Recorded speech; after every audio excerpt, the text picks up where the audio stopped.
Okay, now the other thing I wanted to say here is obviously we've got the goodwill of people like John, myself, Robin leading on a couple of sessions here. Any of the advice that they give is not to be confused with bespoke business consultancy. Ultimately, what we're doing here is for entertainment purposes only. Obviously, the putting that advice into practice in your facility is something that you need to do with your own due diligence, and that's an important thing to say as a disclaimer here, because what I don't want is for somebody to say something on this call and somebody else to say, you said this is the way to behave. In reality, each case needs to be taken upon its merits, and that's important that we each do that within our own businesses. Okay, great stuff. And the last thing that I'd like to do really is just to introduce a relationship between Leisurology and the Active Indoor Leisure Association. So the Active Indoor Leisure Association is a not-for-profit organization that is a members association designed to serve the needs of the trampoline plus market. So we've called it active indoor leisure, but essentially it's what once was the trampoline park market that is now growing into this mixed FEC market. And we're intending to serve on those needs as a not-for-profit. But in order to do that, it needs some commercial backing.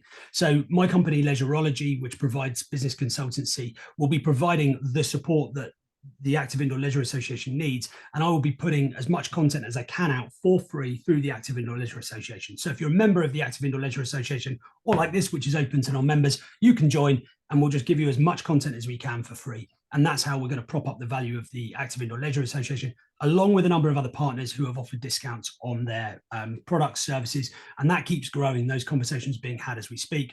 Front page of the TAILA website has a lot of those discounts. What we're offering at the moment, and over the next 4, 6, 8 weeks, we should see that grow as well. So the intention is becoming a member is cheaper than not becoming a member, provided you make use of the member benefits. Okay, great. So welcome everybody. This is the first one we've done. It would be arrogant of me and us to believe this is going to be excellent on our first go, but we're going to do our level best to make it decent at least. So at this stage, I think what I'd like to do is just hand over to John Ruddock. So John is well, I'll let John introduce himself. He's going to do a better job of that. John's got a small presentation on us on the value of the Leisure Equipment Asset Protection Scheme. Hi, thanks very much. I'm just going to share my screen. Hopefully you've seen a blue slide there just now. Thumbs up from Si, because I can see Si. Yeah, brilliant. We've got you. Lovely. Well, thanks very much for the invitation here, and it's great to be here and tell you what the Leisure Equipment Asset Protection Scheme is. So I'm John Ruddock. I'm the general manager of the scheme, and the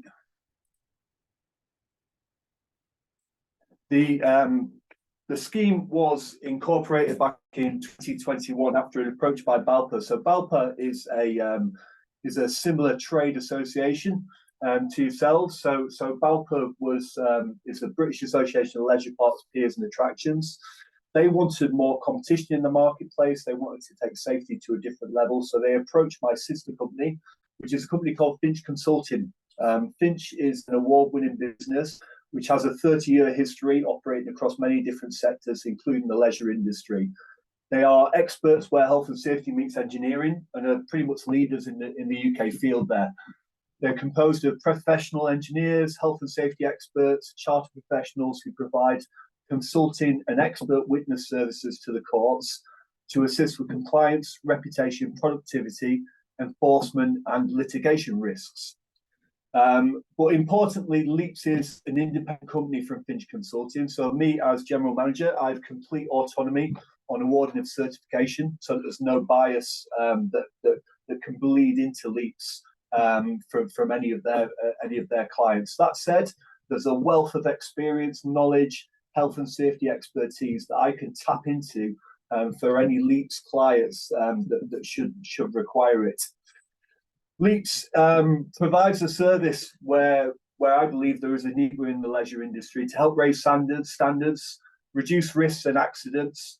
We will certify pretty much any leisure activity. We'll certify trampoline parks, soft plays, theme parks, roller coasters, ropes courses, aqua parks. Wherever there is a need to have a competent inspection and competent operation of a piece of equipment that the public will be using, then Leaps have the skill set and the experience to work with that part of the industry for the mutual benefit of both.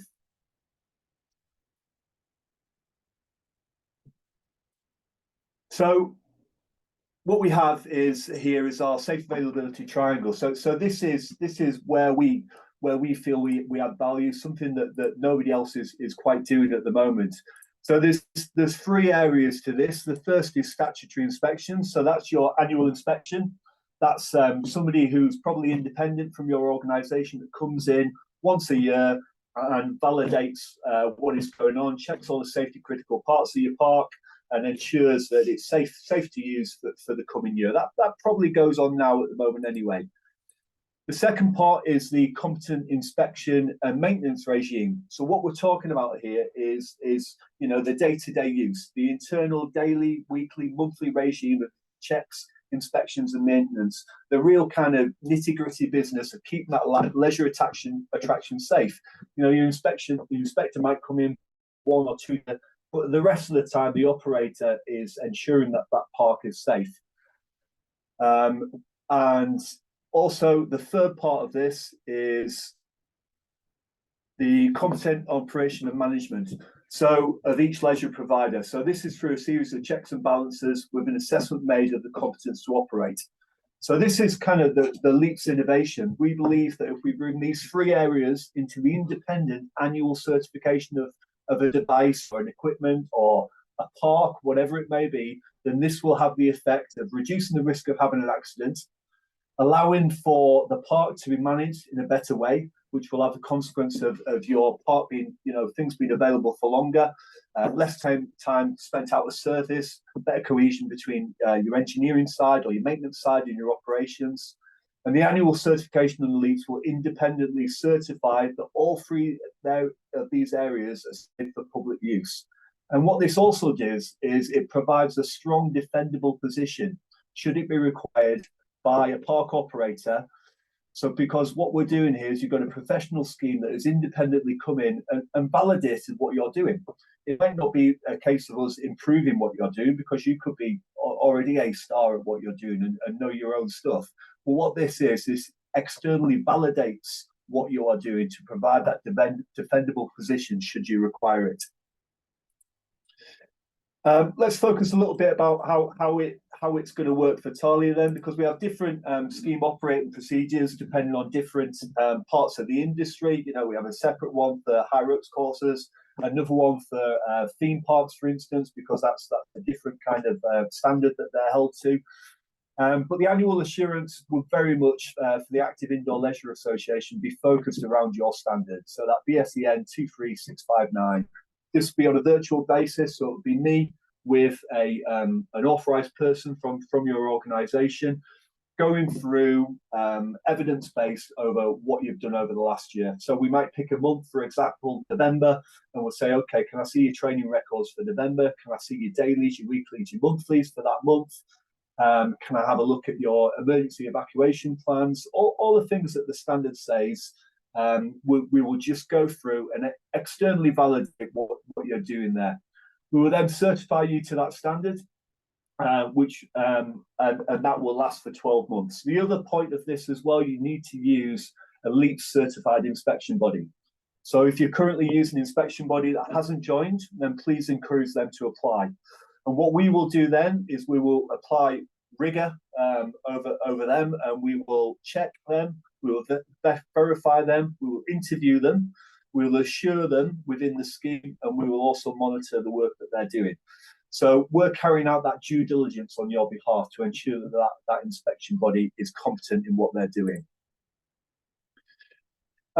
So some of the benefits that, it's not restricted to this. I'm sure there are far more, but see, these are some of the headlines. So the HSE are aware. So I myself sit on the Fairgrounds Joint Advisory Committee, which is Health and Safety Executive Chair.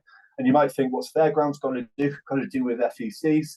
But it's chaired by the same person who has the entire UK's leisure portfolio. So it's the same person that local authorities look to for trampoline parks, for indoor play, for any kind of fixed leisure attraction. Their key for is to implement this system, and they will advise local authorities of the rigour that is being applied to a LEAP certified site.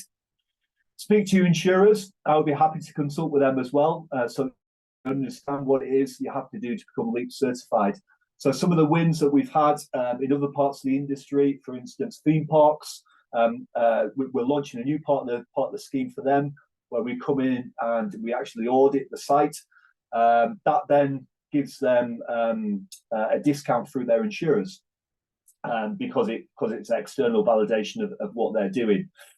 And if the worst does happen, and let's face it, trampolining is inherently can be dangerous leisure pursuit. So there will be accidents, or there may be accidents over time. We will help you to provide that defendable position for any claims that are brought against you. And it's that external validation of an independent professional company. The LEAPS offer today then is it would be £500 per site through the Active India Leisure Association membership. We will certify any leisure equipment. So if you've got more than just a trampoline, if you've got soft play, if you've got high ropes indoors, if you've got, I don't know, some kind of leap of faith or whatever it may be, that diversification within your park, that's an area that we can pour into and we can help you work with. And we've maybe already certified other parks that have similar stuff. It's that independent insurance that we give, and we will certify you annually. Once you are certified, you will appear on our website, which is publicly searchable. We will also promote that through all our social media channels. And next year, we're actually going on a public media campaign to raise public's awareness of what we're doing within the leisure markets as well. And also, you get priority access to Finch Consulting. So should something go wrong and you need advice, you need to speak to a health and safety lawyer, you need to speak to an ex-regulator, then you get access to that. And that first half hour, it doesn't cost you anything. But if you do want a relationship with Finch Consultant later on, then that's between you and Finch. I just want to, I'm just coming to the last couple of slides now. So these are some of the sites that have already signed up to LEAPS. So for instance, we've got some big theme parks. We've got Flamingo Land that signed up, Paultons Park, which is probably one of the best parks in the country. Blackgang Chime, which is the oldest theme park in the UK. We've got 360 Play, which has 7 different soft play sites around the UK. The whole of Heritage GB's attractions are in, so that's Land's End, the Needles down on the Isle of Wight. So we've really got quite a diverse eclectic mix of leisure sites that have joined up. And we are an authorised scheme of BALPA as well, British Association of Leisure Parks, Piers and Attractions. Some of the inspection bodies that have joined up already, there's 2 that you may recognise there that service the trampoline parks. So Inman Inspections and JW Inspection and Testing have already signed up to the scheme. They've been checked, vetted, and they are already being monitored for a lot of their work that they do in the theme park. But what it may do as well over time is it will open up a bit more competition within the inspection bodies as well. More competent resource for you to tap into, more people that will be willing to inspect trampoline parks as well. So that's me. That's felt like a bit of a gabble through that, but I wanted to keep it short. We've clearly got a lot more detail than that behind it, but hopefully that gives you an overview of what LEAPS is about. We obviously have a website. Please go digging around on that, on our social media content as well. But I'm happy to also, I don't know how much time I've got, Si, but I'm also happy to field any questions. Or if you want to contact me separately afterwards, then that's fine also. Yeah, if anyone's got any questions for John, please, go for it.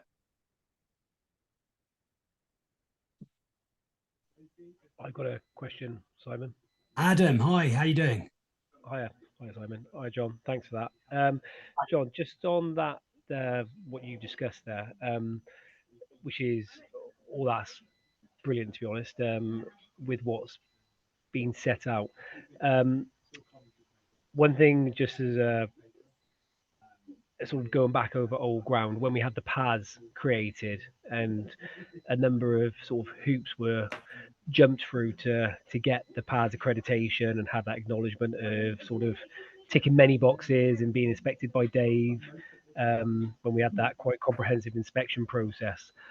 Ultimately off the back, I think Simon knows this as well, and other operators who were PAS accredited, in terms of from an insurance point of view, there was ultimately no benefit from it whatsoever. that never came through in anything, and then quite a lot of money on the outlay was paid to get to that accreditation.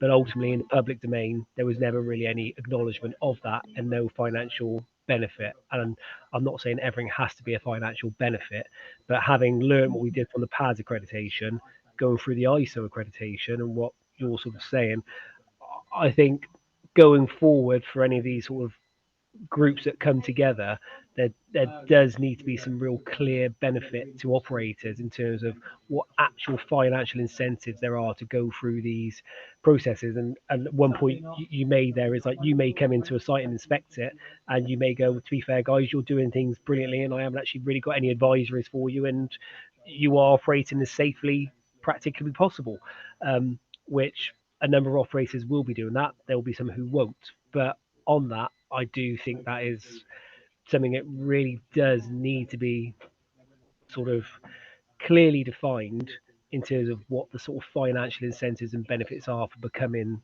an Sure. ISO accreditation, because certainly that was the experience of the PAS. A lot of work was done to get to that, but nothing really, other than me having peace of mind, the parks were operating as they needed to a safe standard, and ultimately the accidents were less in those sites, you could argue. But yeah, it didn't really give any clear benefit from that, from the financial, and with stakeholders and directors and the boards you've got to ask to, sometimes they will want to be asked, having that clear information back to them about what actually are they saving. Yeah, I think, Adam, you're absolutely right. There wasn't really any carrot or stick when it came to the PAS. You know, the PAS was released. Everybody spent a load of money, myself in my parks at the time, to get to PAS standard. And then there was no commercial benefit really. And I think that's a very, very valid point. So the way that's working now is we recognize that there are two things that we're trying to do. The first thing is, I suppose, is the carrot. So in order to get access to the LOTC, and the LOTC is gaining weight. So for those of you that don't know, the LOTC being the Learning Outside the Classroom Council for Learning Outside the Classroom, they will now expect this as a minimum standard. But the LOTC isn't necessarily the gateway for schools. So you can still have access to schools without the LOTC until such time as the LOTC becomes more pronounced in its position in the market, which is happening at the moment. And Kate and I caught up on that yesterday. It's becoming the case that schools are looking for LOTC accreditation, which you can only get through the Active Indoor Leisure Association and a LEAPS assessment, which is we're not there yet. We're probably a month away, a month and a half away.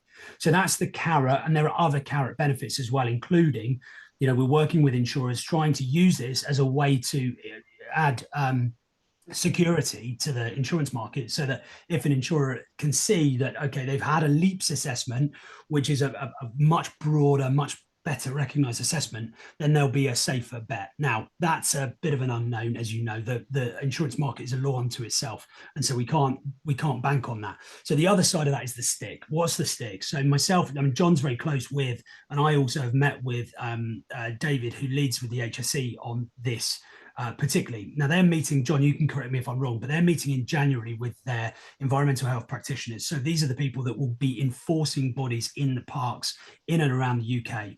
And when they meet in January, they'll be providing an update on what the expectation is from parks from a construction and operation standard.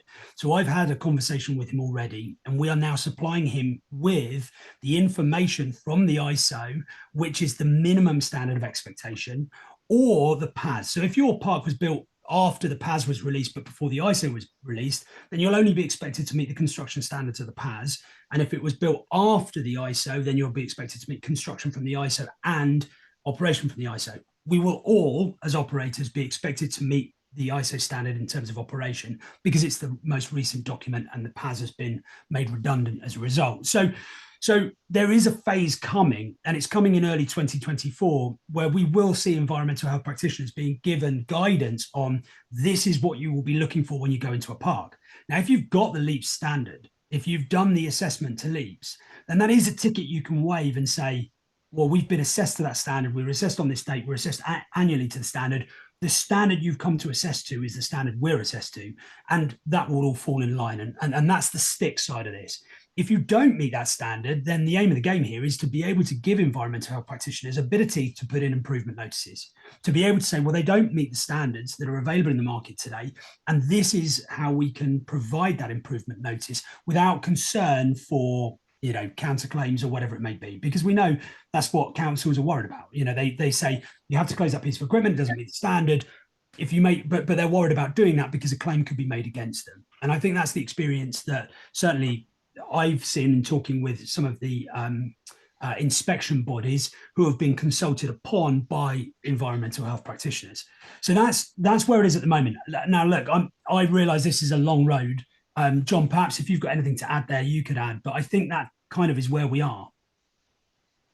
I think just a couple of points I want to make, Adam. So LEAPS will not certify any other trampoline park unless they're an active indoor leisure association member as well. So we're not going to be doing this, you know, for there's got to be standards. So we're not doing it for anybody else in the market. And secondly, as well, just a bit of my side of my background. So I work as an expert witness as well for the leisure services for the courts we're in the UK.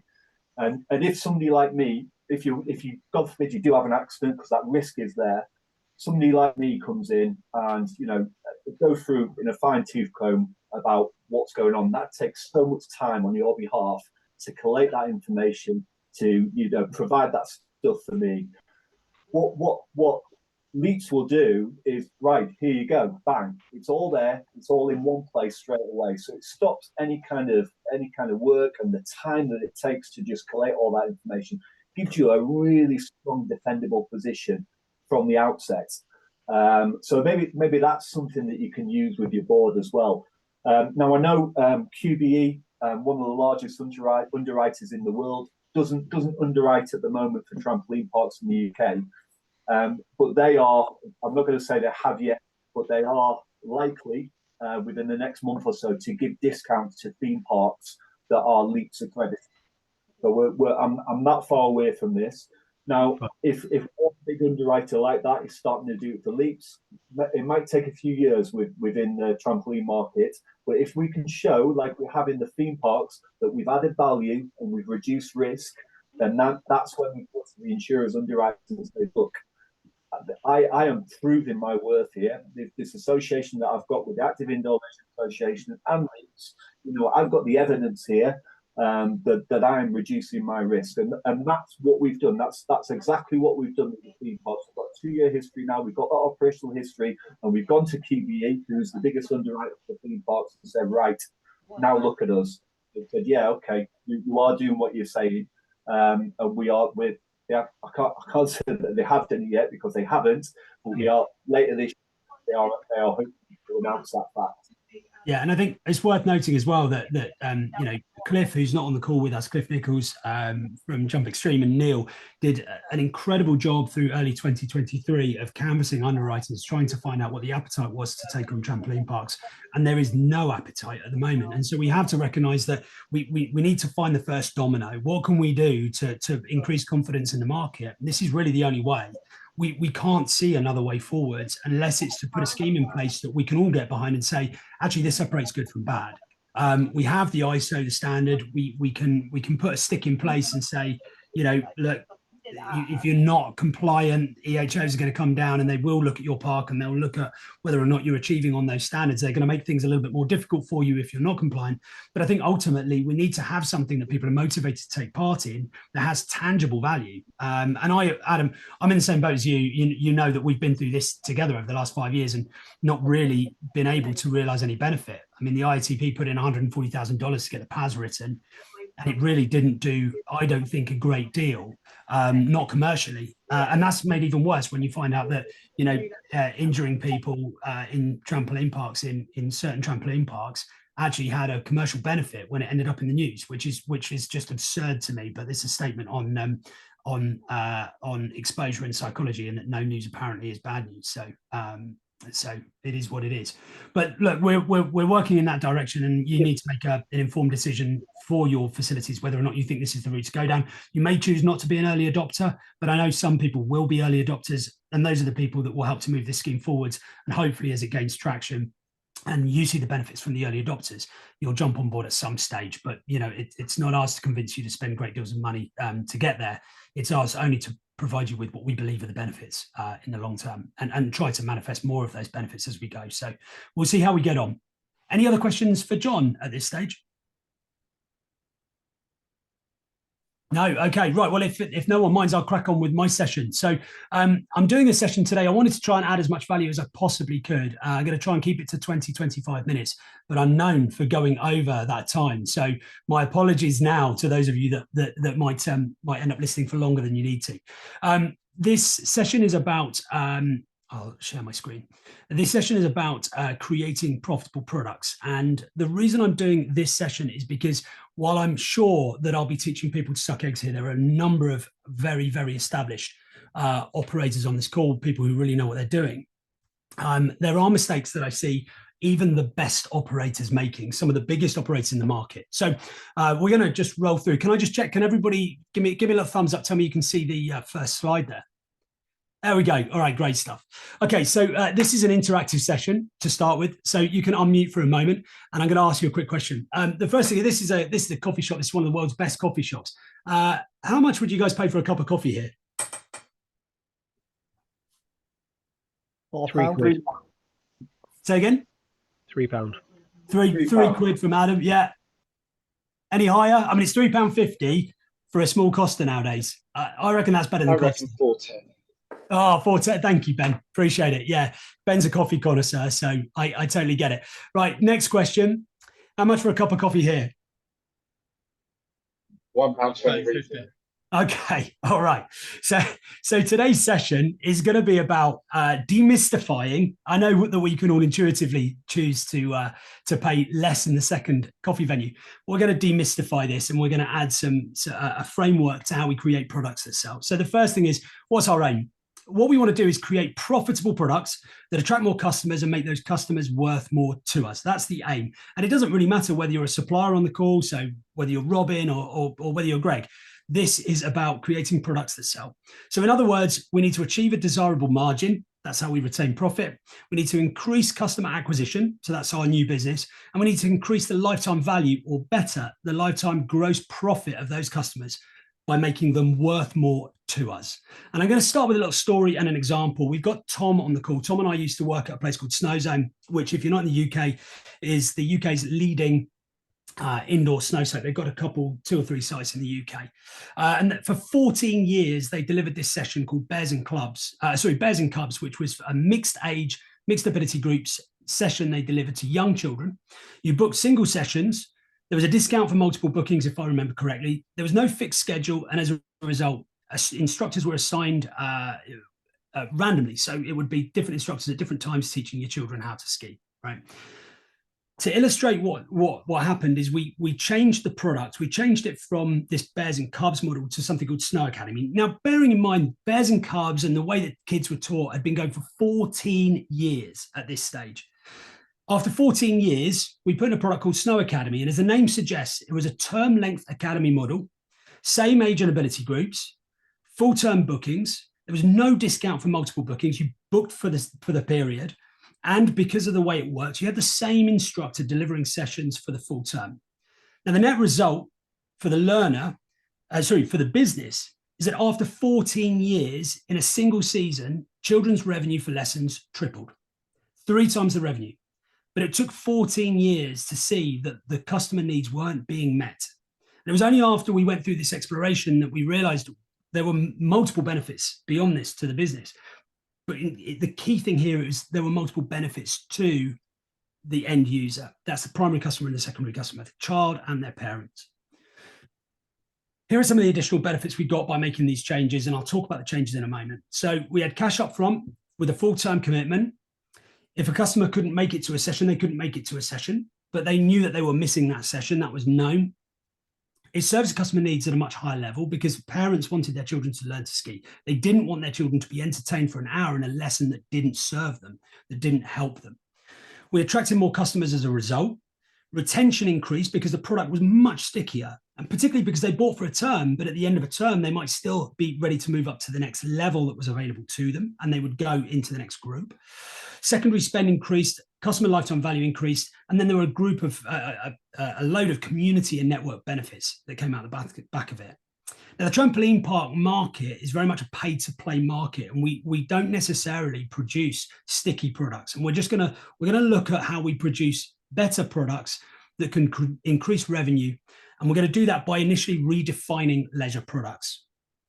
And I have what I think is the best definition of a leisure product right here. So this is a work in progress, but let's dive in. Now, this may seem complicated. Don't worry, we're going to get into the detail.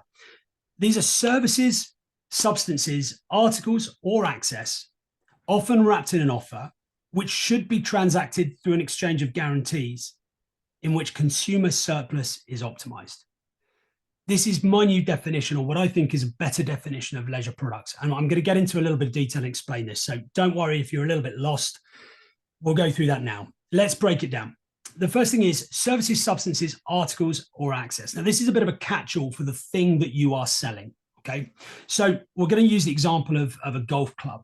If you're selling time on a golf course, you're selling access. Golf lesson, that's a service. Drink from the cafe and secondary spend opportunities, substance. Golf gear or a PDF of golf-related exercises, that's an article. So when we talk about services, substances, articles, or access, we are literally just talking about the thing you sell, okay? The next thing is wrapped in an offer. So this is the manner in which you bundle these things together to increase the value in the eyes of your customer or your consumer, where we increase consumer value. So if your golf lesson includes access to the course, the service of an instructor, the substance of a coffee, and free article, club hire, then we should communicate these in the offer. This is how we structure our offers in order to increase value. And we're going to talk about value in just a moment. We're actually increasing something called price expectation. The next thing we do is we transact, or we should transact, through an exchange of guarantees. This is so important to me, and I think it's really important to anyone in marketing, but it isn't well understood by pay-to-play leisure, or certainly I haven't seen it well understood by pay-to-play leisure. So a good example of this is customers don't want a golf lesson. They want to be better at golf. But they don't just want to be better at golf, they want to outdrive their friends on the golf course. And they don't just want to outdrive their friends on the golf course, they want the feeling of status they get when they outdrive their friends. Now, this is a well-known marketing principle, is that you don't sell the product, you sell the outcome or the feeling or the ultimate goal.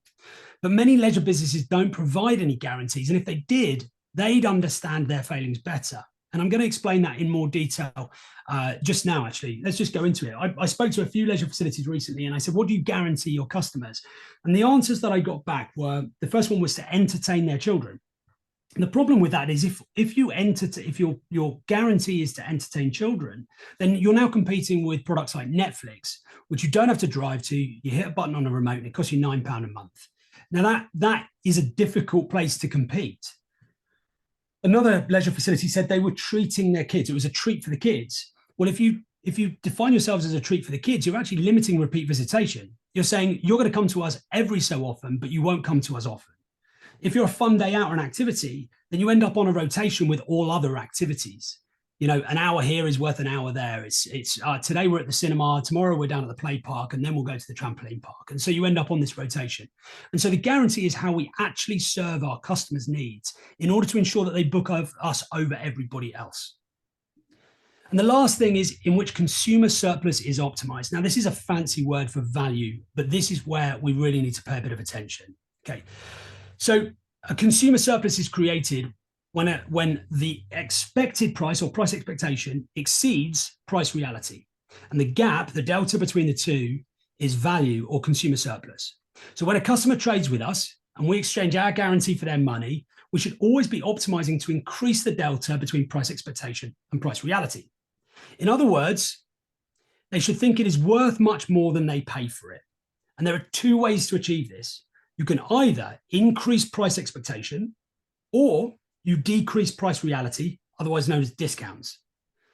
Now that is really dangerous, really dangerous. We'll talk about that in a moment.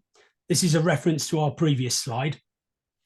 So here you can see price expectation in the first slide was much better than price expectation in the second slide. And so the feeling of value, despite paying more for potentially the same product, is going to be much greater in the first environment. And we'll talk about what influences price expectation in a moment. However, If price expectation is equal to price reality, there is no consumer surplus or feeling of value for money, and a neutral experience is had. It was worth what was paid for it. And then the last slide here, when price reality is greater than price expectation, in other words, they've paid more than they think it's worth, there is a feeling of being cheated, and refunds begin. So many leisure businesses start at the bottom here. They look at what their prices are, and when the going gets tough, they decide to make a discount. Now, price reality has a relationship to gross profit. Price reality is what you're charging your customer, and gross profit is based on what you charge minus cost of goods sold, okay? So as soon as you reduce your price reality, you're going to impact your GP margins today, but you're also impacting price expectation tomorrow. So what you've done is you've decreased the value of your product for the long term by discounting price reality. Does that make sense? It's a loss today and it's a loss tomorrow. In the eyes of your consumers, you've decreased the value of your product by decreasing the delta between the expectation on price and the reality of the price. You've done that for the future as well as today. I'm not a fan of discounts. I'm also not a fan of Groupon. We'll come back to that. So what actually happens there is we get hurt twice. Here is where we should be spending our time. This is how we influence price expectation. Well, we've already started with look and feel.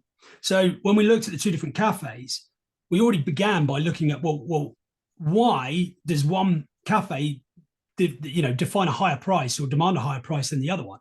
And it's because the look and feel of the venue has given us a feeling of quality, and we've moved forwards by expecting a much higher cost of coffee. So when you look at your facilities and we look at our customer expectation, if the facility isn't clean or it's not in good condition, so cleanliness, condition, or the customer experience is low, these are all things that we're already paying for, by the way. If those things fall short, then price expectation goes down, so too does value. But importantly here, we need to solve our customers' pain points. We need to provide gain for them, either or both of those, with pain being more important. Then we can look at things like behavioral economics. And a really good example of price expectation is when a mechanic looks at your car and they do that sucking through their teeth thing before they tell you what's wrong. When they look at the car and they go, that's setting high price expectation. That's the oldest trick in the book. So let's get in and have a quick look at the framework then and how we're going to achieve this. On that, by the way, just to illustrate the point with solving pain, Robin, obviously, his job as Mr. Worldwide there is to sell products that engage the FEC market. When he's selling a product, I'm sure what he's doing is he's explaining to people who operate the facility the uplift that they're going to get from that product. He's not selling the product on the basis of, hey, well, this product is really fun. Yes, it helps, but of course it's the uplift that matters. Okay, so I'm going to have to change screen share. Let's go to my other screen here. Can I just check, is everybody still with me?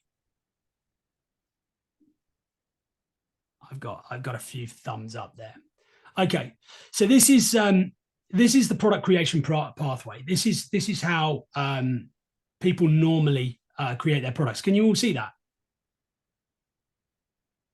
So normally we get this. Is it big enough? Do you want me to go bigger? Adam, you're leaning in. Bit bigger? Okay, cool. Here we go. So the normal customer product creation pathway is we have a defined customer who we're serving. We create access to products or features, and then we price that based on what our competitors do. So we go, okay, so the rest of the market charges £12 for access for 1 hour. So we say, well, 1 hour access is going to be, I don't know, £11.95, whatever it may be. And then we go into marketing. So we communicate our product to the market. And then when we get into trouble, we discount our products. And then we communicate the discounted price expectation to all of our customers. We say, actually, it was worth this. That's what the traditional and what I would define as the poor product creation looks like in the leisure space. I think there's a better way, and I think this is the way. Now, first of all, the bits in red I'm not going to go through today. It's far beyond the scope of this session. There's a lot to unpick here, particularly when we talk about defining markets and sub-markets, and then we get into defining our customers. Who are they? Where are they congregating? How do we advertise to them? We're not going to go through that.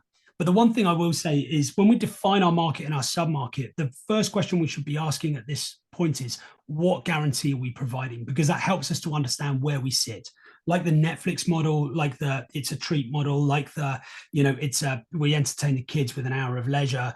or even the, common mistake that's made is we're in the health market. Well, just because we're in leisure doesn't mean we're in the health market, particularly if, for example, we're actually creating a space where parents can engage with kids. Then we're in the relationship market. Or it might be where parents can get their kids knackered so they can spend the evening with the other parent later on, and the kid goes to bed and all of those things. Again, we're in the relationships market.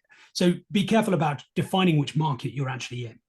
So let's go through this then. So once we've got our customers, which I'm going to assume that as established businesses we already have, we need to understand our customers' needs and wants. And that means going through an exhaustive list, and it must be exhaustive, of what are our customer pain points. And I'll give you a bit of an example here. So through term time, when the schools are closed for a day, or when a child is not in school for whatever reason, a lot of parents are looking for a place to do some work and have their kids entertained. But yet, some of the facilities that I go to don't provide an area where that can take place. So there's nowhere to charge a laptop, plug it in. They're not advertising the fact that the children are actually being supervised while the parents can go and do their own thing in the cafe. Another example of this is schools. Schools traditionally find it difficult to get to leisure venues because of the actual logistics of getting there. So a lot of leisure facilities could benefit from providing packages that include transport to and from the location. Removing a headache for teachers and organisers, so that teachers and organisers are more excited about coming to your venue than someone else's. So this is about creating that list of pain points, and it must be exhaustive. The next thing is to define products, and this is where we have to think of every possible product, digital or otherwise, that can serve those customers' needs or wants. And more importantly here, needs are much more powerful than wants, much more powerful. If you look at the American market for drug treatments, you only have to see that people who can ill afford to buy treats will soon be able to raise capital to be able to pay for important medical treatments. So needs are better than wants. And if you can provide solve for pain, then provide gain, we'll be in a much better place. The next thing we do, and this is really important, is we have to then wrap these products in an offer at varying pricing levels, all of which achieve on our desired margins. So I'm just going to touch on this with a little bit of detail. The first thing is wrapping products in an offer is about communicating the additional value that you're providing to people.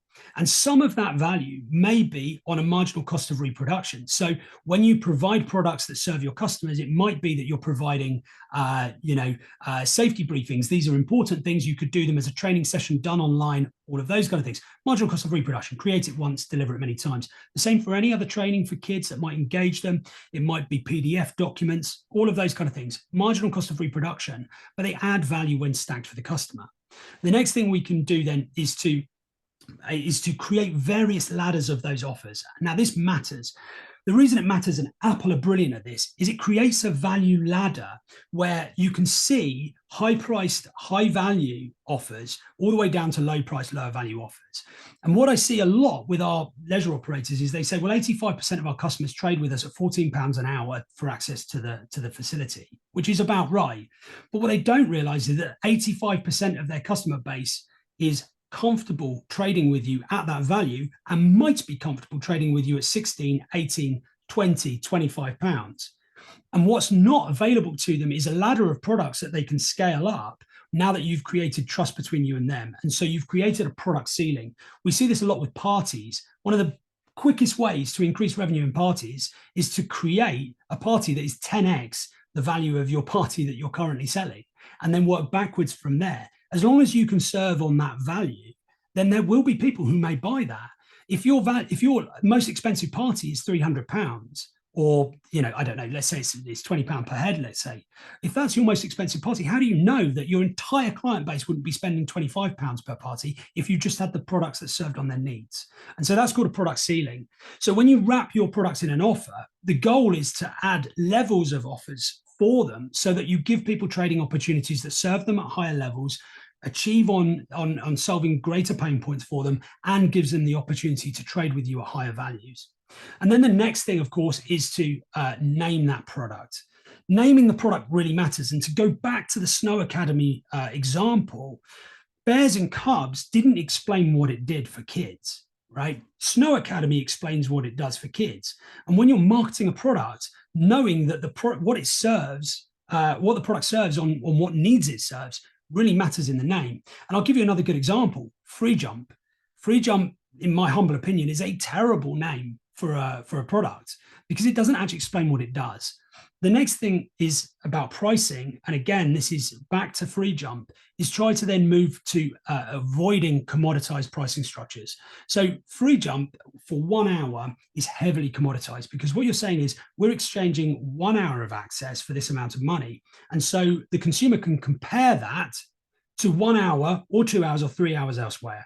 The swimming pool might be a 2-hour ticket for less money. And because of that commoditization, you're competing on price alone per hour, commoditized. The same is true if you look at cinemas or any other activity that's within the field of guarantees that you provide for your customers. So make sure that your pricing structure isn't heavily commoditized, and make sure what you're doing is exemplifying the value of all the products that you've stacked together, what pain they cure, what guarantee you provide. And if you do provide a guarantee based on someone's pain points, then you can price based on its value to the customer. For example, I guarantee kids will be tired at the end of this session. If they're going to be tired at the end of this session, they're going to fall asleep in the car on the way home. They're going to go home and sleep earlier in the evening, giving mum and dad a chance to relax, have a glass of wine, do whatever. That's a guarantee that's got value added to it. And so we can price appropriately for that. The next phase of our product creation framework is communicate to the market. Marketing is a huge and very intricate sphere. It's not something I'm going to talk about today, because as you probably know, it's too much to cover in the short time that we have. And then the next thing, and this is where it gets a little bit more interesting, is we have to deliver our products to our customers. And I'm going to ask you a quick thought experiment now. So if you had to turn off all of your marketing channels, every single marketing channel today, and rely only on the customers that are already booked for sessions to tell their friends about your products and services, would your business grow or die? Now, I've studied this. I've studied it through something called a cohort retention analysis. And essentially what that does is it looks at the periods at which people join leisure facilities with a new account, and looks at how they trade with that leisure facility over the ensuing period. So you might choose periodization like 1 month. You look at how many accounts are created, and then you see how those accounts traded with you in month 2 to month 12, and so on and so forth. What I found is that as soon as businesses contract their offering because they know it's a quiet month, say November, March is a good example in our trade, as soon as they contract, the service goes down. And as soon as the service goes down, we impact the delta between price expectation and price reality. Once that occurs, value is reduced, and the chances of those people trading with us in the ensuing 12 months, their lifetime value, if you like, reduces by 25%. So in a month where we think, okay, we've got a quiet month here, we're going to have to contract, we'll reduce our greatest cost, which is normally staffing, the service delivery reduces so much that the lifetime value of the customers who join you in that month is reduced by 25%. So essentially what you're doing is you're looking at a time horizon of just 4 weeks, 1 month, and thinking, well, I need to profit during this period, but you're actually influencing your gross profit and your net profit in the ensuing period. So for a leisure facility where you have this floor of costs and everything over the additional service is cream on top, you're actually bastardizing that revenue.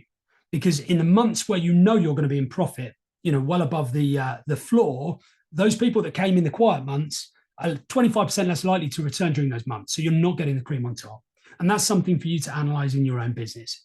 So I like to think of this as the infection rate that we had in COVID.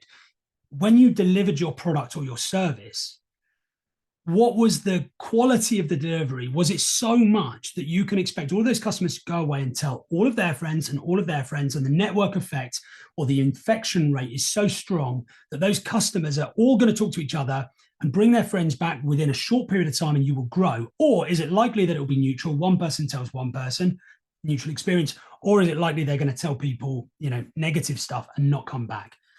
That is the key to product delivery. So we have to get thirsty for feedback. So when we speak to our customers after the product delivery, we need to, and we can do that in many ways. We can do one-to-one, one-to-few, one-to-many. We can do it live, or after the fact, we can do it digital versus analog. When we do that process, and we should be doing it in multiple ways, we're taking on that feedback and using it to optimize and reiterate on our products. And that is really, really key. I would say here it's important to listen to the feedback, but hang your hat on the data. And there's a reason for that. I'm going to find it here, but there's a quote by marketing expert David Ogilvy. And he said, people don't think how they feel, they don't say what they think, and they don't do what they say. And this has been broadly studied. But it's important to have the feedback, but know that your customers will tell you something that subconsciously may not be the same way as they behave. Okay. So we take our feedback, we drive that feedback into optimization for the product, and we look at things like cohort retention analysis, and then we repeat 3 to 10. And this is a constant process of going back through and reiterating, defining those customer needs and wants and readjusting, solving for friction, solving for pain points, and all of those things. And there are a wealth of questions that we can ask people when we talk to them one-to-one to try and elicit the right response. But I like to think of questions like, where did I write them? I like to ask them questions like, what would make you return more regularly? Or how much would you pay for the product you've just received if you were to come once a month or once a week? These are the kind of questions that dig into how customers perceive the value of your product. And the last one I like to ask is, what would you change if this was your business, if you owned this business? These are all good questions to ask. So I'm just going to quickly jump back into the slideshow, because I think we're almost done for time. Bear with me. Okay, hopefully you guys will be able to see that now. Okay, so let's go through some common product creation areas. So the first one is no guarantee or the wrong guarantee. We did touch on this earlier, but it means that leisure operators aren't necessarily clear on what market they're serving and how they're intending to serve them. And it causes problems when we name our products. It causes problems when we start to look at how we compete within the market, how we price, how we add value. The next one is not created to serve our customers' needs and wants. And if we don't create products to serve on needs and wants, then we're unable to price effectively. We end up in commoditized pricing, which is just access pricing for a given period of time. No or degrading consumer surplus. This is something we see regularly where things fall out of condition or operation. They don't get fixed. We see poor cleanliness come into play. All it does is it eats away at the delta between price expectation and price reality, which then eats away at our value. Poor product naming, so it doesn't explain what the product, explain the need or want that it solves for, or commoditized product naming. So, 1 hour private lesson is a really bad example of this. It's commoditized name. It tells us that we're paying for just the hour, and we can compare hour here versus hour there, and it doesn't explain what we're actually achieving for somebody. No product optimization, so we're not actually solving for our customers' needs and then going through and checking whether we're actually doing that, whether we're actually serving our customer needs. Creating pricing ceilings, which I think we've discussed already, is this idea that we put a price in, we put a structure in, and we don't give people an option to trade with us at higher levels, of which there are plenty of people who would normally do so.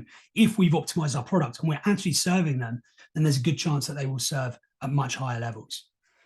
Okay, guys, that is a whistle-stop tour. It's as quick as I can do it. Now, I'm going to make this available for everybody, so there is an opportunity for you guys to rewatch this if it's been a bit too quick for you. But I'm open to a few questions before we hand over to Robin. Is there anything anybody would like to ask on this?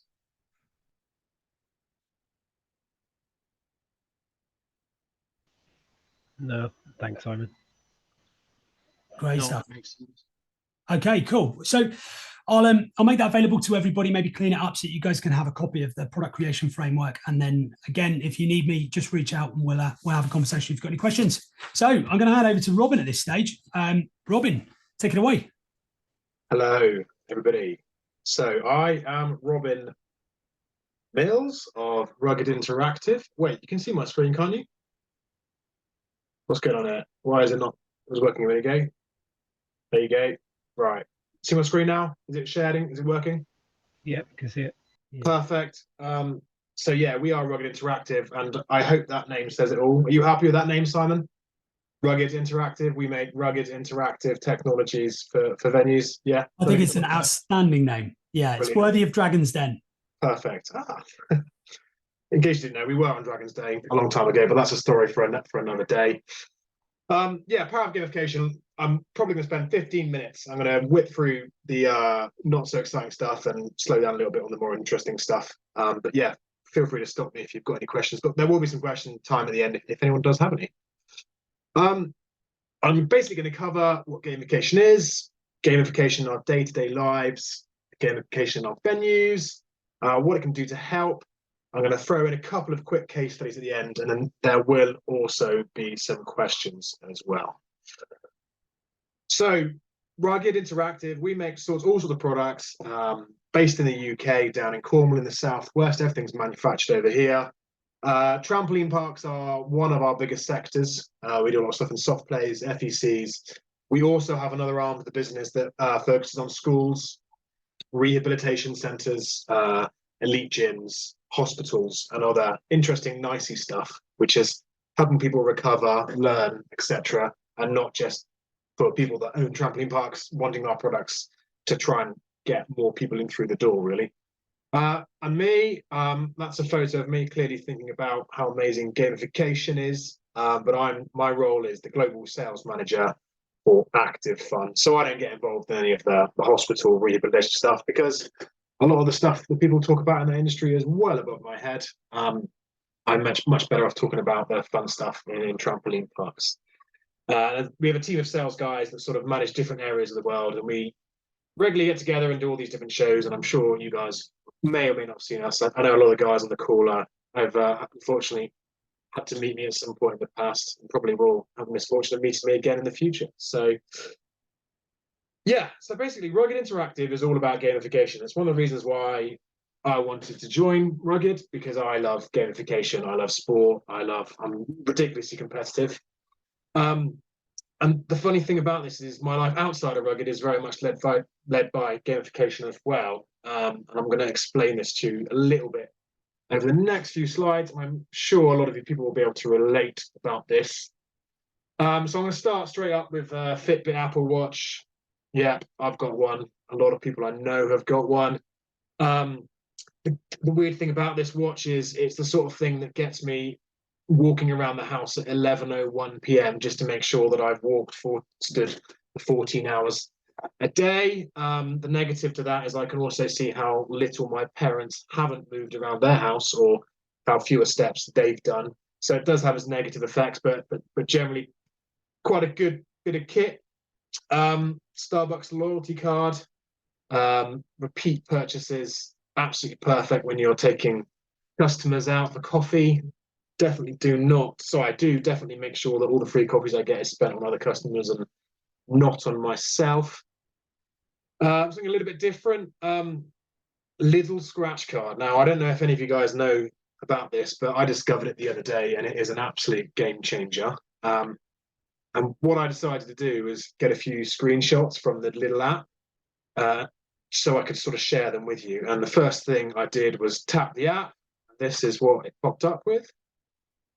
You've reached the target, congratulations. Just like that, I have a free bakery item ready to be collected from Lidl. So I thought, great. Now, the whole reason why I think this app is great is because every single day, it's got a little scratch card where you go on and you scratch it and it gives you something free. It's normally pretty rubbish. It's like 20% off Mr. Kipling's exceedingly good pies or something like that. But every now and then there's some absolute golden nuggets in there. This is how the scratch card looks. Yeah, it looks like a real scratch card, National Lottery job, but you don't pay for it. You just have the app. Look what I won this time. This is by far my biggest win. I won a Fincar 100 gram of chocolate bar, which was very good. Did I go to Lidl within the next 7 days to claim that? What do you think? Just some feedback on the chocolate. It wasn't that good.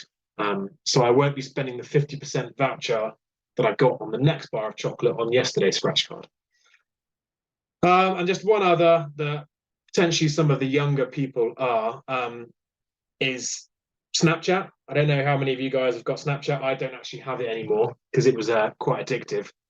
I don't know if you know what a Snapchat streak is. A streak basically is something, if you just keep sending a person an image every single day and they send you one back, you get effectively a point. So they're gamifying the game here. And I was having a chat with a friend the other day, a 33-year-old friend, and they were telling me that they now have a 2,951-day streak with a friend. So basically, they had sent themselves a photo of their face looking rather spectacular, like I do here, to their friend every single day, 2,951 days in a row. Yeah, a little bit interesting. Just show you a few others on here. It's one of my favorites, and the ultimate one. This is one that I used to use a lot on dating apps. It's quite a good one. It worked quite well. But yeah, I'm sure you can see why. And just going back to Barbie on the left-hand side here, obviously I can imagine, I'm pretty sure, and I'm sure Simon will confirm, Barbie probably paid to have that filter on there because that is marketing. And these kids that are sending 2,951 selfies are doing the marketing for Barbie. So my opinion is that's gamification working live in the world and people kind of exploiting it. Yeah, so just a quick few points about gamification. It's all about user engagement, reward, achievement, motivation, learning, and challenge. There's a little, the little quote there. The feeling of accomplishment which boosts motivation, focus, and excitement. That was one that I just got straight off Google. I will break these down a little bit more later for you so you can see how I got there. Why is this all relevant? Well, when we're talking trampoline parks, I don't know about you guys, but these kids are becoming harder and harder to entertain.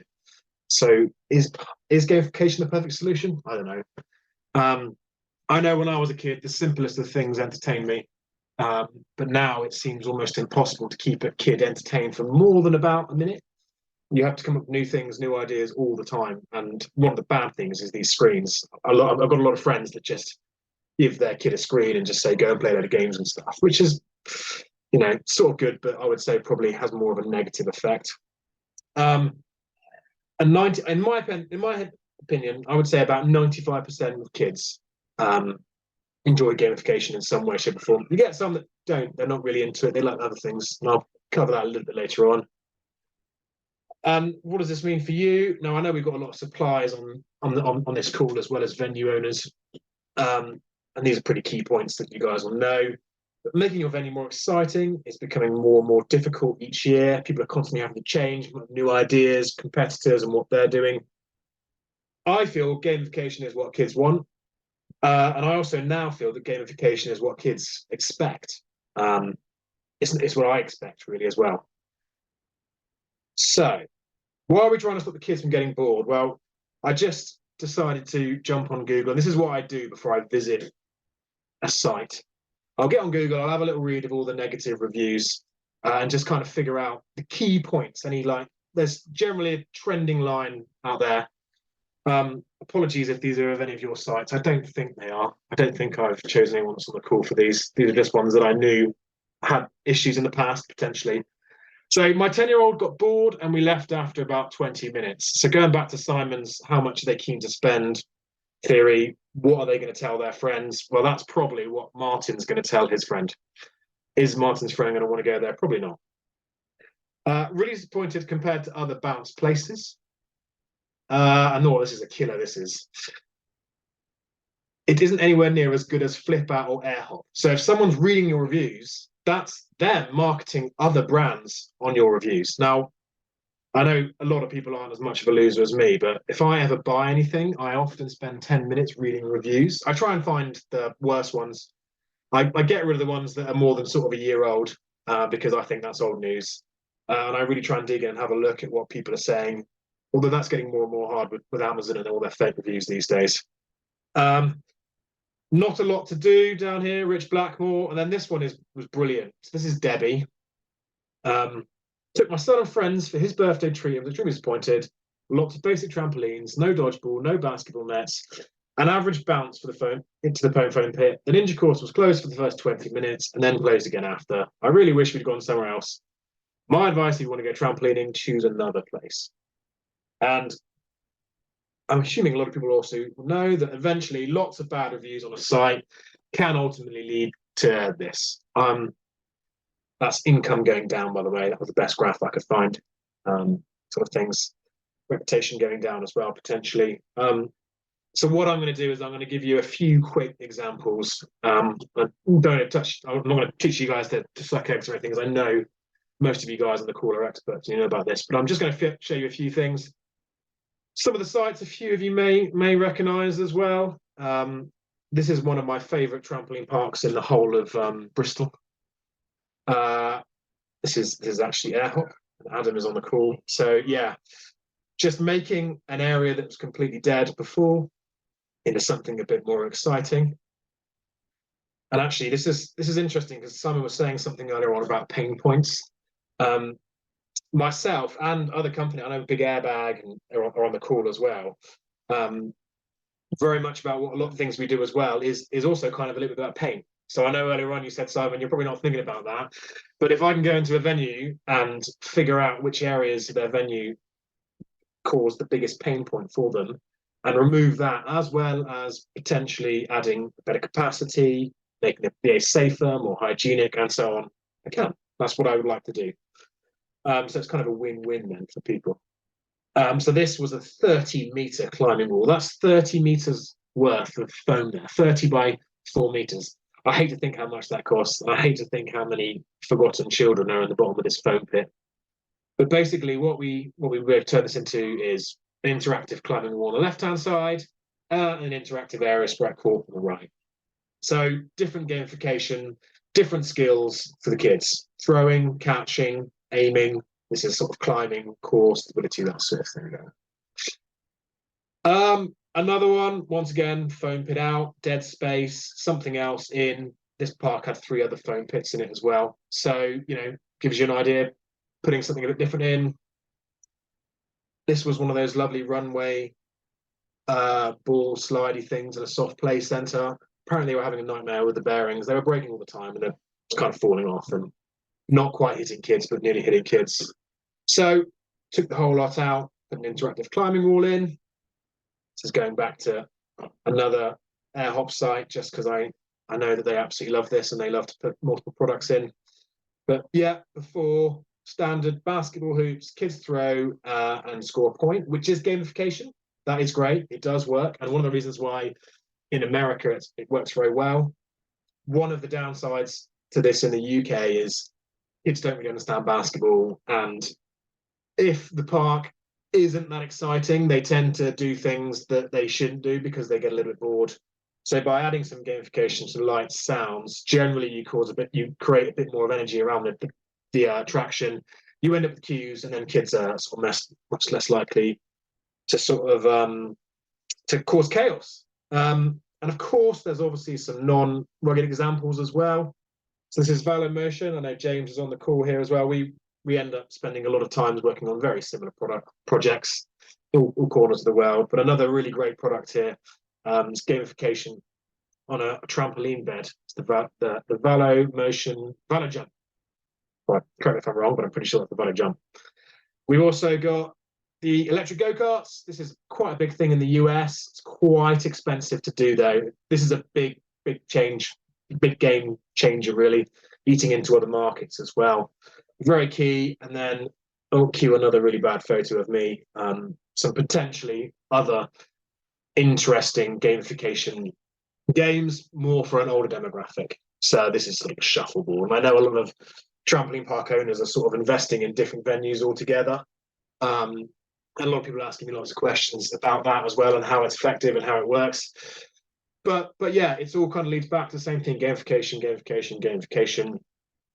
Me particularly, if I want to go out and see friends these days, I think in my head, gone are the days where you just go and sit in the pub and talk.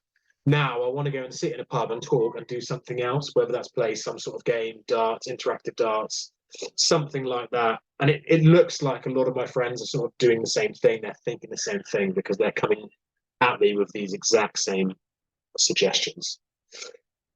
So yeah, breaking down the little image that I nicked off Google again, and you can make of this what you want. And you know, if you know me, you'll know I'm not the sort of person to individually pitch a lot of these things. Generally, when I'm talking about our products, people kind of work it out for themselves, or they've seen it in another venue's location. But just break it down. So user engagement, obviously more dwell time whilst in the park, so they won't get to do everything during their visit. I went to 2 parks last week, and being the loser that I am, I often just get chatting to the parents.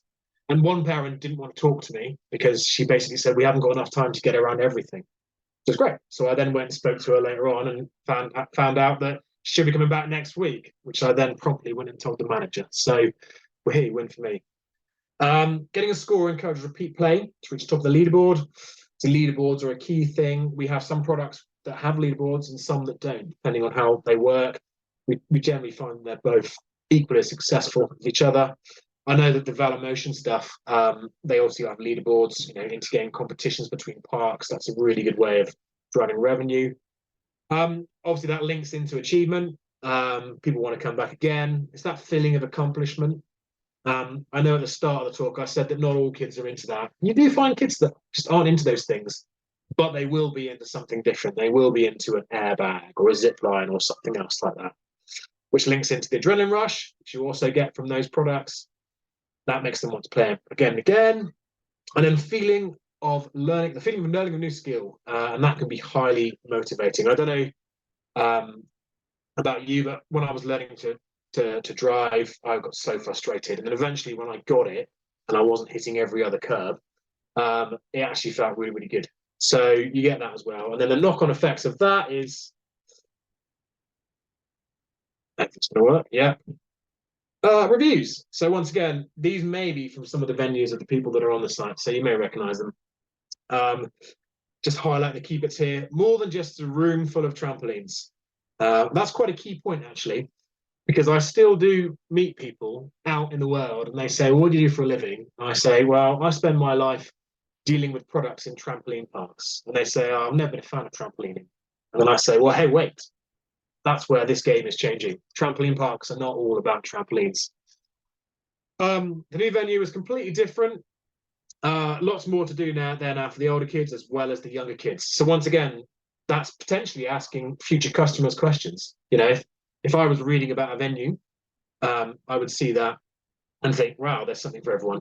And actually football zone as well. There's a lot of venues that are putting these football style products in, and I just don't think they're screaming about football enough. Off the back of the success from the Lionesses, the amount of kids, particularly girls, that just love football at the moment is growing so much. And I just think people should be screaming more about football products. So a really good place, plenty of space and activities to choose from. Okay, pretty straightforward. I'm obviously scraping the barrel here because I got bored of trying to find really good reviews. There is so much to do. I think that means there is so much to do. And be prepared to be here for 3 to 4 hours. Gosh, Simon, that's a lot of spend in your park if they're spending 3 or 4 hours in that venue, right? Just a couple of things I wanted to highlight. I know, it's not all about gamification. There are a few other things I feel parks should consider. Variety is key. This is one of my favorite parks in the US. Obviously, US do things a little bit differently over there. But this park actually had 17 different features. So you can basically go around. You've got Freedom Gaming, that's our interactive arena. Then you have a sports pitch, dodgeball courts, basketball, and then you have all the interactives along here. So there's one group of Ruddock books there, another one there, and then you have the Velo here, and then of course you've got airbags, and then you've got airbags with battle beams, and so on. This sort of thing, it's more variety. And if a park like that opens up on the doorstep to a park that is just trampolines, a foam pit, and a couple of little things, you know what's going to happen. Differentiation is another key one as well. I love some of the things the venues are doing now with this good glow UV light. Looks really smart, really clever. And yeah, making it look really cool and exciting. This is one of these football pitches. This is a game changer. This was up in Liverpool, this site was. And the owner of this venue basically couldn't stop telling me about how many kids wearing football shirts were coming into his park. And he was like, all of the data on our system is telling us these are all new customers, so I have no idea where they came from. So it can only mean good things. And then demographics as well. I just wanted to sort of show you how one park has sort of put products in different levels, so you got a bit of competition. And the brainchild behind this is on the call as well. Now, this isn't actually a adult playing a child. This is one adult playing another very small adult that works for Rugged.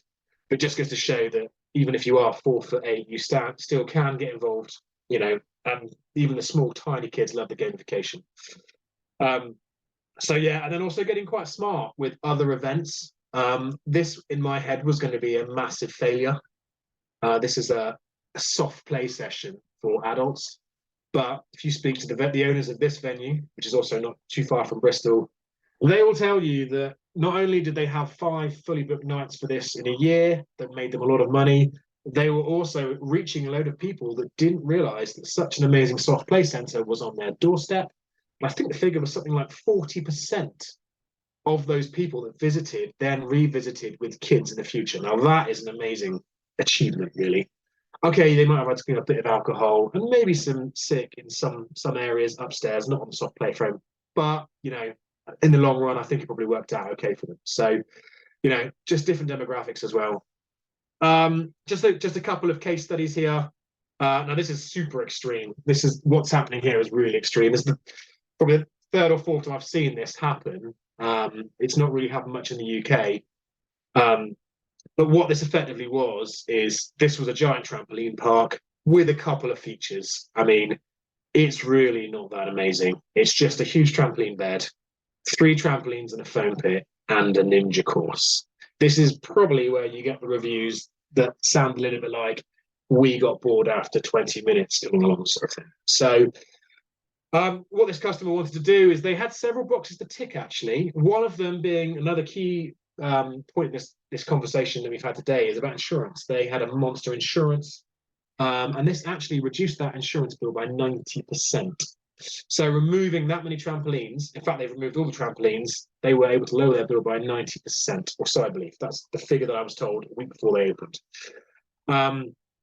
And then what they've effectively done here is they've made their sessions shorter, and they've just created a load of gamification, a load of interesting activities, which basically mean the kids just move around each of the activities and then sort of find the ones they like the most. And, you know, just give you a quick little few photos of it. So you've got this is a huge interactive Freedom Gaming or Strike Arena, as it's known by one of our partners. You basically run around hitting light pods based on the colours you've chosen on the tablet. Ninja courses, we know how good these are when done well. And actually what they did between here and here is make it a lot more accessible and much easier for other kids to use. It wasn't that sort of ninja course that's impossible. Interactive climbing walls. They've got an interactive sports pitch, so the targets down low, up high, just lots of different things that can be used and be done in that arena. And then they've got the one of my favourite things is the sort of soft play style ninja run, which I never ever seem to win, no matter how hard or how fast I go. I would always get beaten by a 4-year-old child. So yeah, all good, very fun. And then another quick case study here. Now, this is actually, I wanted to throw this in because this was talking about a chargeable feature. Now, I know a lot of views on having a separate feature in a trampoline park or other FECs doesn't necessarily work if you have to charge for it. And a lot of people have tried doing that in the past. I know there was a lot of push for VR and stuff, and it sort of works in some areas. But generally, I feel that those sort of products work more in these larger scale FECs in the USA, where you have bowling and axe throwing, and laser, or high ropes or something like that. And this is effectively what this was. This was the first one that the owner of this venue did. It's a company called Surge. They used to have trampoline parks. They still do have trampoline parks, but they've changed a bit. And they were effectively charging $5 minimum for a 10-minute game. That would change. Busier periods would go up. In the first 10 months, the game was used 56,000 plays, which effectively was over 280k of new income. So if you do the maths based on how much that costs, that had a less than 1 year ROI. So yeah, just want to throw that in there at the end, but I shall leave you to it now. And I don't know if anyone has any questions at all or anything they want to ask me. You know, I'm generally quite honest about stuff. If you've spoken to me, and yeah, so yeah, back to you, Simon. Any questions for Robin? Thank you so much, Robin. Thanks, Robin. Great. All right. Thanks, Robin, and obviously thanks for the shout out with Villa Motion as well. No worries. No worries. Oh, you didn't know, Robin, that James was going to be on the call, did you? Yeah, I think I did because I think he commented. Ah, that's why he added it right at the last minute. yesterday. No, well, James will know that we all work us and Valo work. Well, they're very different products, but they are gamified products in trampoline venues. People come to me when they've got 7 rugged products and say, "What do I have next?" And I say, "Just put a Valo in." So, you know, this is part of the reason why both our companies are successful. We do work like this, and we're honest with people. We want people to drive forward and be successful, because we know in their next venue they're going to come back to us again to ask for more products. And there's a few examples of where that's happening all over the world now, where people just keep coming back to both of us guys to do that sort of stuff. So, yeah. Yeah. No, thanks, Robin. Great presentation, and you kind of nailed a lot of things of why products like ours benefit an operator. And I think essentially what operators obviously try to do is get people from home who are actually on the tablets, and you're not just trying to beat obviously local competition. You try to get people away from home, and the gaming industry is massive. I mean, it's obviously over $200 billion. It's how can the operator bring something into the center but is actually active at the same time? And I think that's where our products work really well for the operator these days, in these modern days, really. Awesome.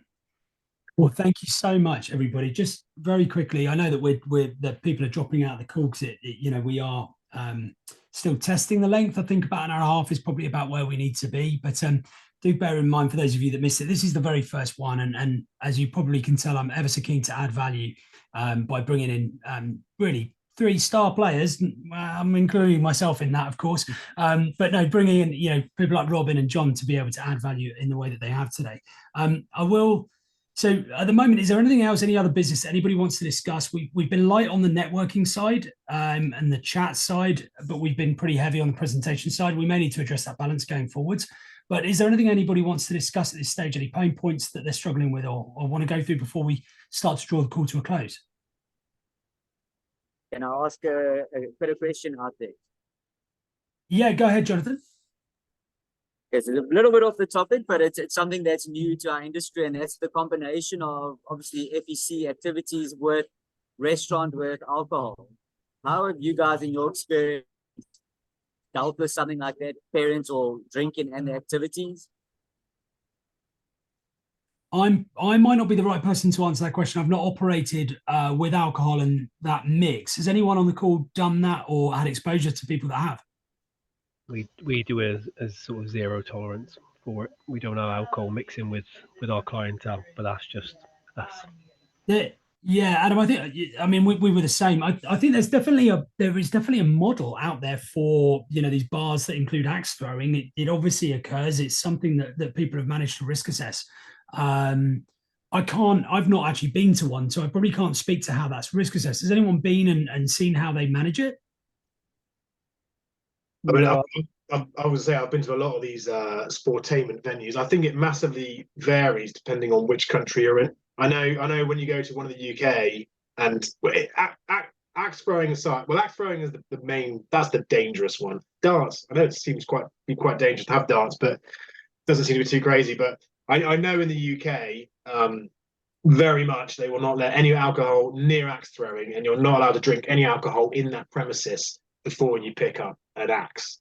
And I know in America, I was speaking to someone the other day that's currently in a horrible lawsuit with someone that got drunk, then threw an axe, but was drunk from another venue, but their venue was in trouble. But I know that's America, that's different altogether.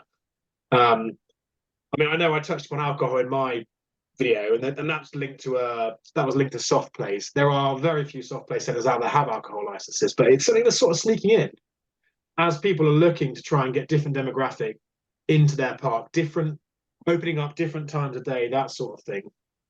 From an insurance point of view, I don't know. Neil, you got any views on that? Or? Yeah, Neil, this is your bag. Over to you. I mean, I think it would depend what the activity is. So when, obviously, with trampoline parks, the ones that did have alcohol licenses and we did insure them, it was a bit of a job convincing the insurers of the procedures and so on in place, but we managed to do it, and those trampoline parks did operate sort of pretty strict guidelines. So I mean, I've been to the US and been to venues that do go-karting and have alcohol licenses, and you think go-karting would be absolutely zero tolerance, but when it's operated properly. That obviously is no drinking before you drive, but the venues do a lot on secondary spend in terms of food and drink afterwards with those kind of things. So I think it's having the right procedures in place to monitor that. And sorry, Neil, could you, I'm trying to think of ways that you could put in risk mitigating factors. Maybe if you understand the risk profile of the feature and the activity, it could have its own, you know, kind of set of standards. You could even test, really, couldn't you? You could have a sobriety test. Yeah, well, potentially you could. I mean, obviously there's a lot of operational considerations around that in terms of how practical that would be. Sure. I kind of think so yeah, for certain activities, you know, trampolining, ninja warrior, anything at height, climbing, whatever, it's just going to be zero tolerance in terms of alcohol involvement in those. I think when you talk about something like soft play that can be perhaps a bit tamer and a bit safer of an activity, potentially it, you know, could work and could be introduced. But I thought it was the exertion of the exercise as well, wasn't it? So, like, for example, you go to a gym, no one has a pint before they go on a treadmill. Same way, you go onto a trampoline park, and do you know what I mean, it's a physical demanding activity, a little bit different to arguably even the axe throwing, but I can see where the issues arise there and the risk. But obviously, where sites have trampolines in particular, or ninja courses, and there's some physical exertion there, it's hard to have alcohol in there arguably, but then I guess there is the process for chill downtime after the experience. They could have a pint or a drink or whatever after the activity, but it's, like I said, how you manage that sometimes when hour after hour people coming and going and you have quite young staff, to enforce that is sometimes quite difficult as well. And off the back of COVID, I've seen we employ a lot younger staff off the back of COVID. Pre-COVID, it was between 18 to 22 was our sort of core demographic of employee. We're a lot more now from 16 to sort of 19, 20 is our demographic now off the back of COVID. Also, our workforce is a lot younger. So in terms of even like serving licenses, it would probably be more problematic for us. Yeah. Jonathan, does that answer your question at all? Okay, good stuff. Anything else anyone wants to discuss at this stage? Okay, all right. So look, first of all, I need to just thank our wonderful guests who provided so much value today. Thank you to Robin. Thank you to John. Much appreciated. Thank you to everybody for your input. We are having the next meeting is on the 10th of October. There is discussion about having an actual meeting face-to-face, but I think it may be valuable to do it online for everybody's schedule. That might be a little bit more valuable. I'm going to have a chat with Cliff. Greg, we were talking about coming to one of your sites. So I'll talk to Cliff about it this week and we'll see what we do with that. But that will be for the launch of the LEAPS ISO assessment process. Well, we'll be discussing the launch in full and what that's going to really look like in practice and its benefits and what we're going to be doing with it. And in the meantime, I will send out a feedback form for everybody, true to my own presentation. This is a product. Ultimately, we want to add value. And I would really appreciate everybody just writing down what they thought was good, what could be better, can it be shorter, do I need to shut up more, whatever it may be. Put your open commentary in there. No one's going to be offended. What we really want is to make sure that this session actually provides value to the people who take the time out to attend it. So thank you all so much for being here. It means the world to me to have everybody on the call. And yeah, look forward to hopefully seeing you all on the 10th of October, second Tuesday in October. Thanks, Simon. Thank you, guys. Valuable. Thank you. Speak to you later. Thanks, James. Take care, everyone. Bye, everyone. Bye. Bye.